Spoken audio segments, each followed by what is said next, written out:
Pedro Neto's sublime hat-trick sent Chelsea through to the next round of the FA Cup, absolutely demolishing Hull. And for me, this begs a question. Pedro Neto's been getting a lot of stick recently, but is it warranted based on his overall performance in the season? And how does he measure up when compared to some of the other league's top left-footed right-wingers? Welcome, Blue Believers, to another episode of the Stamford Sync, and we are syncing up with everything Chelsea FC. So the game against Hull was good yesterday, man. It's easy to get excited about it because the score was so good, and we saw amazing performances from the likes of Salah, his first full performance in a Chelsea shirt. Yoro Hato, I also thought was very good yesterday, and obviously Liam Delap with his own little hat-trick of assists.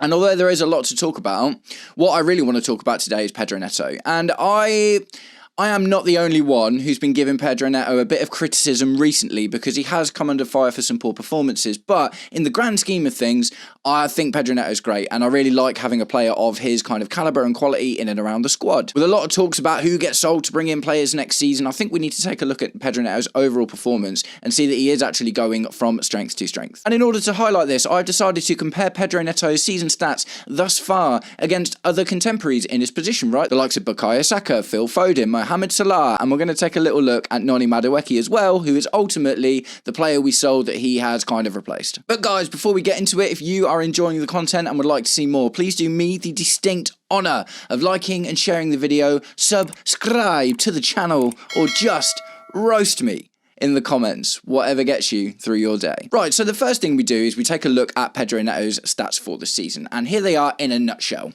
So across all competitions so far this season, Pedro Neto has played 38 matches and scored 10 goals and got 4 assists.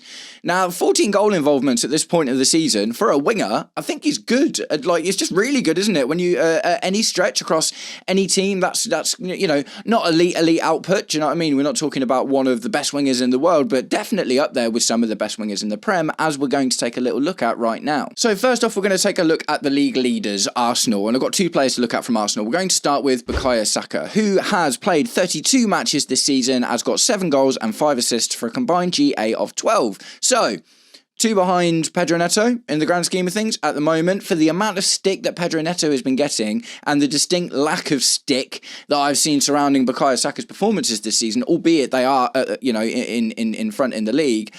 I think just looking at those two, like most people at the start of the season and throughout the season would still tell you Bukayo Saka, one of the best wingers in the league. I think he's almost definitely going to be a shoo-in for the starting right wing spot for the England team as well, isn't it? Despite his less than stellar form this season. And we'll move on to the player that he actually replaced in Noni Madueke. And I say replaced, they obviously were together, you know, last season sort of thing, fighting it out for that spot. Noni Madueke got 11 goals, I think, in all of last season and 3 or 4 assists, something like that. And that was in the entire season, do you know what I mean? So, Noni Madueke wasn't convinced about getting enough game time at Chelsea, or he just thought that, you know, he'd rather move on to another project. Now, at the end of the day, if Noni Madueke ends this season with a Premier League winners medal, then fair enough. Do you know what I mean? He obviously made a good decision in terms of getting silverware. But in terms of performance, Noni Madueke was always going to have a tough job because he had to go and fight for a spot essentially against Bukayo Saka. Now, he's had ample opportunity to do that because Bukayo Saka, as we can see, not having a stellar season. Also, Bukayo Saka was injured for quite a long time as well. So Noni Madueke has had more than ample opportunity to try and make that spot his own. And thus far, in 24 appearances, he's managed 5 goals and 3 assists. 2 goals in the Prem, 1 assist in the Prem, 3 goals in the Champions League, 2 assists in the FA Cup. So overall, you'd have to say that selling Noni Madueke for a fair wedge, like we got decent money for Noni Madueke, and putting more faith in Pedro Neto and obviously allowing Esteval Willian to have a lot of chances as well, who is also doing really well, by the way, then it seems like it was the right thing to do, doesn't it? Noni Madueke is not tearing up trees at Arsenal this season. He is not particularly loved by the Arsenal fans as far as I'm aware, and he's not taken the opportunity in a title-leading team to make that spot his own, despite Bukayo Saka not having an amazing season, and as I said, missing a fair chunk of the season through injury. So they're the league leaders, right? Okay, so who's behind the league leaders? It's Man City, and this was a difficult one to choose a player from Man City. They've got a lot of players that can play this kind of position, and Pep doesn't really stick to, this guy's my right winger, you know. We've seen Zavinho there, we've seen Doku there, we see Phil Foden there, but I decided to go with Phil Foden because ultimately he's been one of their better performing players this season. Now, Phil Foden, having a great season, 35 appearances, 10 goals, 5 assists.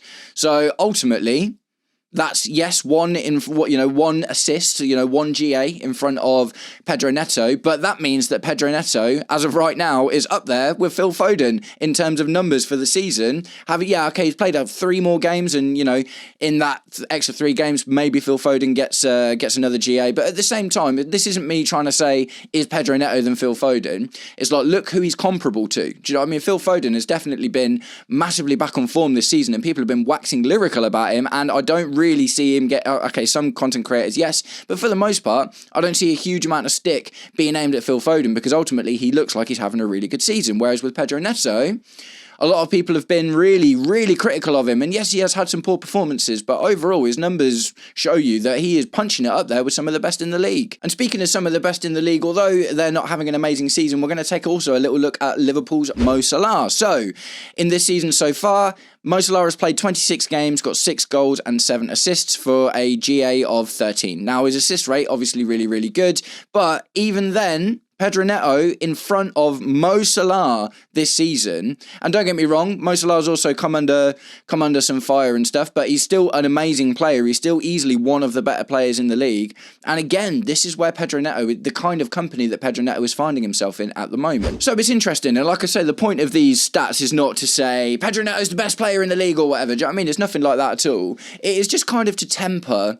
the amount of stick that he gets. And the thing is, a lot of players in the squad are getting stick, right? We talk about how, I think there is definitely fingers to be pointed at the likes of Alejandro Garnacho, who even yesterday against Hull just looked absolutely awful, man. Like, just getting bullied off the ball all of the time. Almost every single pass he made, absolute joke. Like, he's really, really, really not looking great at the moment. Jamie Gittins has been in and out, and ultimately is showing flashes of good moments, and maybe he can build that into something. And Liam Delap, albeit getting his hat-trick of assists yesterday against Hull, has only scored 2 goals this season, one of them against a 10-man Barcelona, and definitely, I think, deserves the criticism at this point in the season that he's not putting out enough numbers. But I think when we look at a lot of the players in our squad, like, we're really, really critical of the team in general, right? And a lot of Chelsea fans, we are being really, really critical of the club. Now, I know a lot of that is going to be aimed at the sporting directors and the owners and stuff, but a win's a win, man, at the end of the day. We've got a winger with 14 GA in February.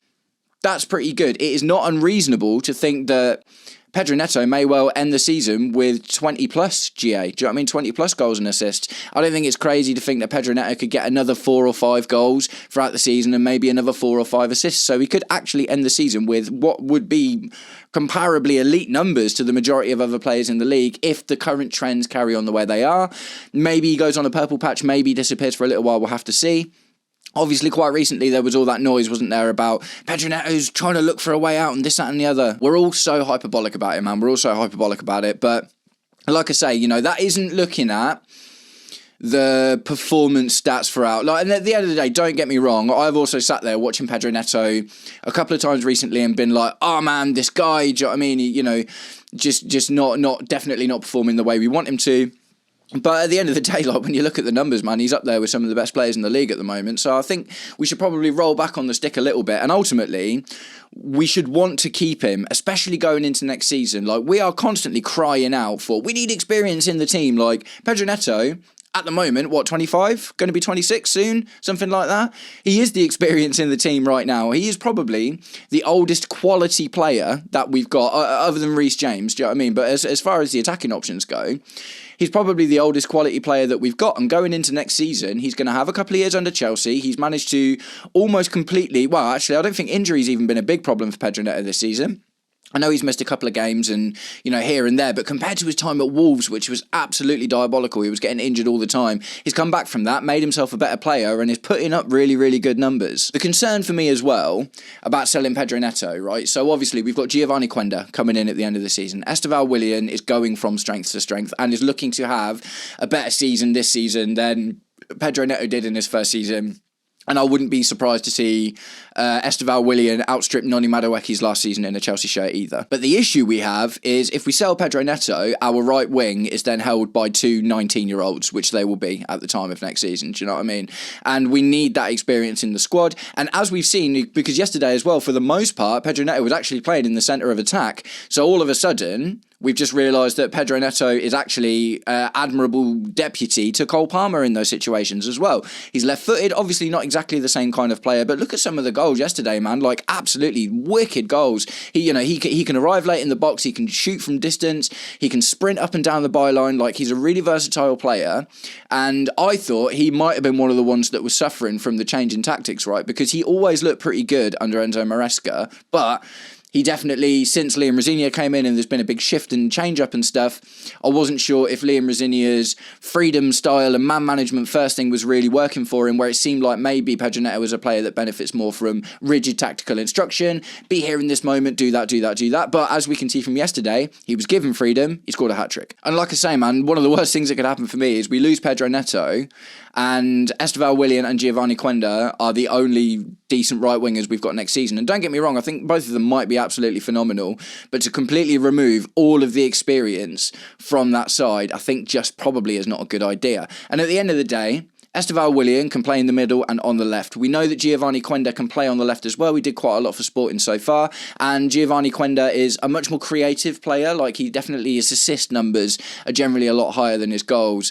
So, they all offer something different as well. And, I am conscious of having too many left footers in the attack, but I guess it doesn't really matter that much. Because just by that point, we'll have Cole Palmer, who's left footed, Giovanni Quenda, Esteval Willian and Pedro Neto. But ultimately, when you look at how badly Alejandro Garnacho and Jamie Gittins are faring on the left at the moment, you'd have to argue you'd much rather see the likes of Pedro Neto or Esteval Willian, or maybe even a brand new buzzing up for it Giovanni Quenda on that side as well next season, if we can't find the right player. Do you know what I mean? If we can't find the right player to come in and really make that side his own. So look, like I say, man, this video for me is, I'm not saying Pedro Neto's the best player in the world. I'm saying that Pedro Neto's got a role to play. A couple of times this season, I've compared him a bit, although he's definitely got a better attacking output, to Willian, right? The old Brazilian Willian, who, was a stalwart on that right wing, and he was never really the guy who was scoring all the goals and stuff, but he allowed the team to play in a certain way. He backed up his fullback, he tracked back a lot, he was an athletic, very, very dogged and reliable player, right? And I do, in some ways, although, like I say, I think Pedro Neto has definitely got a lot more attacking impetus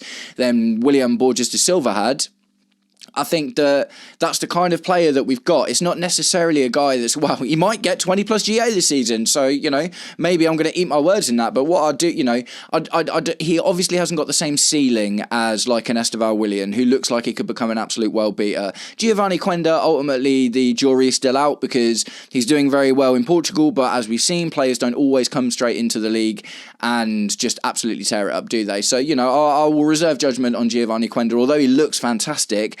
I'm not saying that he's instantly going to bench Pedro Neto when he comes in, do you know what I mean? So look, Pedro Neto, no, he's not Eden Hazard 2.0, but at the same time, I think in a time that we've got lots of young, inexperienced players in the team, we need to back the experienced players that we've got. And he's ultimately, like I say, man, if yes, he's had bad performances, and I'm not disputing that at all. But look at his goals and assist output, man. Do you know what I mean? He is up there with some of the better players in the league, and probably fighting in and around for the top goal scorer / assister in the Chelsea team right now. Obviously, a lot of this can be caveated with the fact that it is Hull. But at the same time, it's not like players always score hat-tricks against every single team they play. Like, we've played a lot of teams that are not necessarily the level. We played Charlton, I think we played Cardiff earlier in the season and stuff as well. And we're not just banging in hat-tricks all the time at the end of the day. So for him to be in that sort of good form throughout that entire game, and also against a stinky low block, by the way. I think the possession stats by the end of the game, the whole game yesterday, was like 75% Chelsea, 25% Hull. And normally we really, really struggle to score in those games, regardless of it being Hull. Hull, to, put a bit of context on it, 4th in the Championship at the moment, are, favoured to get promoted to the Premier League next season. They are dubbed as one of the more entertaining teams to watch in the Championship as well. So not an awful Championship side, and like I say, we've struggled against other teams this season that we definitely should have been putting to the sword. And Pedro Neto got himself a cheeky hat-trick against him, didn't he? So yeah, like I say, let's back Pedro Neto. Ultimately, that's kind of what I'm trying to say. Like, the thing is, if he doesn't feel the love from the fans, then he's more likely to agitate for a move, isn't he? Now, there's already been news and rumours of people being interested in Pedro Neto. Earlier this season, just before we played Barcelona were interested, and I think the thing is, Pedro Neto is probably in danger of being sold. Do you know what I mean? Because if he has a really good season this season, we're going to need to sell some players. And at the end of the day, albeit we're not giving him the time of day because of the bad performances and stuff, other teams will be looking at Pedro Neto and being like, yeah, mate, yeah, what, like 20 goals and assists in a season, even if it's, 15, if he gets one more, 15 GA in a season for a winger is like amazing. And a lot of teams will look at his versatility, and I can definitely see there being some interest, at the very least, in Pedro Neto by the end of the season. But if we get behind him as fans, we back him, and we appreciate him not just in this moment where he scored a hat-trick, but also in the other moments where he doesn't perform so well, then hopefully we can keep him around, because I think if we're going to have a chance of doing anything next season, keeping hold of our players that are performing well and are experienced is going to be a massive part of that. So that's it for the Pedro Neto stuff, but I just want to give a massive shout out to Mamadou Sarr, 20 years old, first game in England, yes, again, championship team, 98% pass percentage, 102 of 105 passes completed yesterday. He looked so calm, he looked so assured, and his partnership with Wesley Fofana just looked phenomenal yesterday, didn't it? And again, it'll all be tested, obviously, against Premier League opposition. That's absolutely sure. But what a good start. Do you know what I mean? He didn't, the thing is, we see Tosin and Badiashile, and sometimes these guys just look a bit nervous, a bit anxious, and a bit error prone. He just looked really astute and assured yesterday, man, and so calm on the ball. We also saw Jesse Derry get a run out yesterday, and that was awesome as well. He's the same age as Esteval William, so chances are if he gets a couple more run outs, maybe we could see that, he's actually got the ability to play in some of these Premier League games, and we might start seeing a bit more of him by the end of the season as well, especially with our left wing situation being what it is. There's, 100% an opportunity to get some minutes over there. So that's it, guys. Wicked game against Hull, and yes, Pedro Neto scored a hat-trick. Absolutely brilliant for him. But it's not just about the hat-trick, man. His numbers for the season are really good, and ultimately we need to keep hold of our better players, don't we? So, I'm just saying, let's back Pedro Neto. Nice one, guys. I hope you all have an absolutely wicked day, and I'll catch up with you very, very soon. Take it easy. Peace.